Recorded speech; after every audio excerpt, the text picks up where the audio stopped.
Relationship advice. First story is titled, "She Cheated Because She Thought I Cheated." Just found out that my fiancée of 5 years cheated on me because she thought I cheated on her. The thing is, for last couple of months, I have been distant trying to take care of my cousin. Her parents took me in when my parents died and she was more of a sister to me than a cousin. She got sick, came back to our country and I offered to help her mother to take care of her. Last few weeks I had this gut feeling in my stomach that something was wrong. I knew I had been distant but I had tried talking to her and tried to make amends. She said okay, but she was not into it. It was accompanied by a number of the usual red flags. Being secretive of her phone, late nights, reduced intimacy, and other things. It was not until last week I snooped in her phone, that I found out about her affair with her co-worker.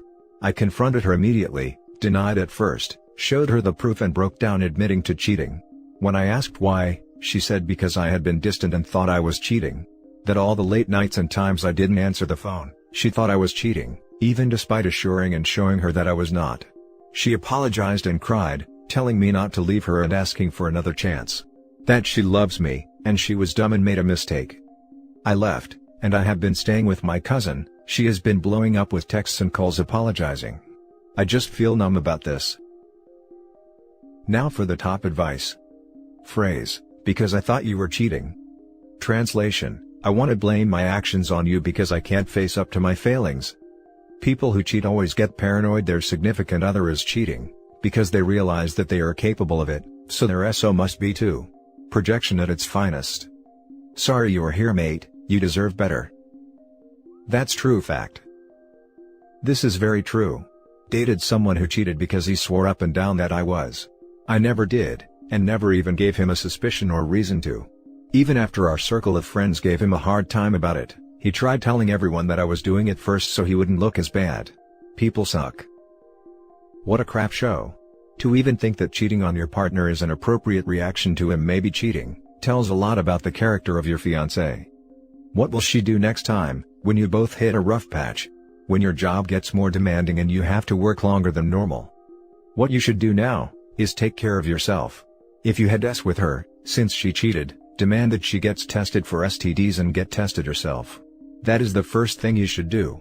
Then ask yourself, if you think, that you will ever be able to trust her again. She never wanted to come clean. She not only decided to not give an F about you when she cheated, but made the same decision again and again when she had the chance to come clean. She doesn't regret that she cheated on you, she only regrets that she got caught. Is that the woman you want to spend your life with? Make that decision, and then act on it. Please don't start drinking alcohol because of this. You need a clear head now. Alcohol won't do you any good. You are worth so much more than to be treated this way. Good luck and stay strong. If she had suspected, she should have come and spoken to you first, rather than acting out on it. I'm afraid I don't buy that story, and the only conclusion I can come to is she regrets being caught. Also, the blame game and shifting everything is just a ploy. You need to ask, did she ever confront you for cheating? Did she ever ask you those questions? Instead she acted upon her suspicions. I do believe she knew what she was doing. Frustrated for getting caught out. I totally agree with you, she just cooked up a story accordingly. Now for the second story. Don't be me and live with regret, a man's letter to other men tempted to cheat. Jacob left his wife of almost a decade for a woman he had been romancing online. But the grass wasn't greener on the other side. He shares his story with you. I was 9 years ago. I was married, had been with my wife for 15 years. Then, I left her 2 months short of our 10-year wedding anniversary. We were parents to 2 beautiful children, who are in their late teens now, but were only 7 and 9 years old when I walked out. I traveled for work, stayed in a different hotel at least 3 nights a week. That's how I met Eve. We got to know each other over time. We became Facebook friends. We sent messages to each other all day and night. She was also married, also had 2 kids. We had so much in common, we soon fell in love. I felt like she got me. This was all during a very trying time in my marriage. I wasn't happy, I didn't look forward to going home. My wife had put on weight, we hardly ever spoke, she always looked so miserable. Little did I realize that I was the reason she was so down and depressed. I didn't pay her any attention. I took her for granted. I was too busy wishing my life was more exciting, being romanced online, spending all of my free time thinking how I could get out. I believed she didn't love me. I convinced myself she never cared about me or my needs and wants and wishes, that all I was a paycheck. She spent her free time taking care of us, our kids, making our suppers, doing our washing, making lunches, doing homework, projects, shuttling kids to sport, taking care of the pets they loved so much, their friends, and had a job of her own on top of it all. Every time she spoke to me, all I heard was nagging and whining. But she was actually begging for my attention, a weekend away, a date night, a movie, everything I ended up doing with Eve behind her back and after I left my family. We argued and fought because we felt unheard by the other. And yet that was all we actually had to do, listen to each other. I moved to another province with Eve. My now ex-wife got custody of our kids. I saw them every second weekend, the usual dad setup. New beginnings. Life was sweet. Eve and I had an amazing life. A connection I believed I never had with my ex. We had a large circle of friends. My family loved her. My kids liked her. But my ex could never bring herself to meet Eve. She felt betrayed. I hated her even more. She was childish. She was mean. She never cared about me or my happiness. I didn't care about my ex's feelings when I posted photos of us on Facebook. I had even a whole new life and it was fantastic. We were together for about 6 or 7 years but never married. We believed marriage was not our thing. I believed that after 15 years with my ex, we'd given it all we could and our time together was up. There was nothing we could do to salvage our relationship or marriage. Eve was my future. Eve was who I should have been with all along. Eventually, no matter how well we got along in the beginning, no matter how well I thought she got me, no matter how good the was, the honeymoon came to an end. Eve and I started snapping at each other. Little fights here and there. I had a moment of pure realization one night, at about 2 a.m. I realized that I missed the woman who created my first home and family. I realized that if I'd treated my ex-wife the way I'd treated Eve, used the hours I spent wooing Eve on my ex, she'd have bloomed. If I'd stopped being negative about her and our relationship to my family and friends, they wouldn't have been so negative to her and she wouldn't have pulled into herself and shied away. She became someone I convinced myself I no longer knew or got along with because I never gave her the time and affection and attention she craved and deserved. I thought I had, but when I got down and really thought about it, I never really did. I never really let her in. I had ended my marriage years before with the simple decision that she was no longer who, or what I wanted. And I'd convinced my family and friends the same, that she was no good for me. Regret sets in. But I was wrong. I missed the best years of my kids' lives. Missed being a family with them. I let their mother battle with raising them alone. Yes, I helped financially, but a man living outside his family has no real idea what the costs are on the single mother. While even I ate steaks on the weekends, my ex-wife was living on egg and toast. And do you know that she never complained? She never demanded more money out of me. She never stopped me from seeing the kids. Never said no if I changed plans on her at the last minute. She gave up her weekends so that my mother could spend time with her grandchildren. She left me to get on with my life with Eve, even though it must have killed her. Like any relationship, it had started out good, great in fact, but when it go bad, I decided to leave. I walked out and divorced a woman who, and I can only see this now, would have done anything for me. But I told myself she wouldn't or couldn't. My ex-wife stayed single for 8 years. She dated but never got involved. Her being single was also a kind of affirmation for me, that no one wanted her, that everything I'd decided she lacked, so did other men. She actually stayed single to focus on our children. Too late. And then came the day she met Craig. I never thought it would bug me in any way if she got a boyfriend. I thought it would be great. But I was very wrong. I felt hurt. I felt jealous. I even felt angry and maybe betrayed. She moved in with Craig, along with my kids. She set up a new home. A new family, with my kids. It was a very bitter pill to swallow. I finally understood how she'd felt all these years. And it felt rotten. I watched via Facebook and through conversations with our old mutual friends how Craig spoiled her and the kids. Their weekends were spent on the beach, he surfed with my son. They went hiking in the Berg. They went to Mauritius where he proposed on a kayak, and she said yes. They got married. My daughter was a bridesmaid. My son was a groomsman. Craig's parents and brother welcomed my ex-wife and children into their family. They told everyone how blessed they were to be gaining them as family. She glowed with happiness. She radiated love and none of it was for me. My heart felt like it had been ripped out. It should have been me. Don't be me. You think you will never be happy when you are in a rut. It is when you are there at your darkest that you need to grip down and try your hardest. Today I live alone and still only see my kids occasionally. They are big now and harbor anger towards me for leaving them and their mother. Who can blame them? Of all the things Eve was, she was never the mother of my children, my original true love. Now for the top comments. I've become pretty jaded about this kind of article.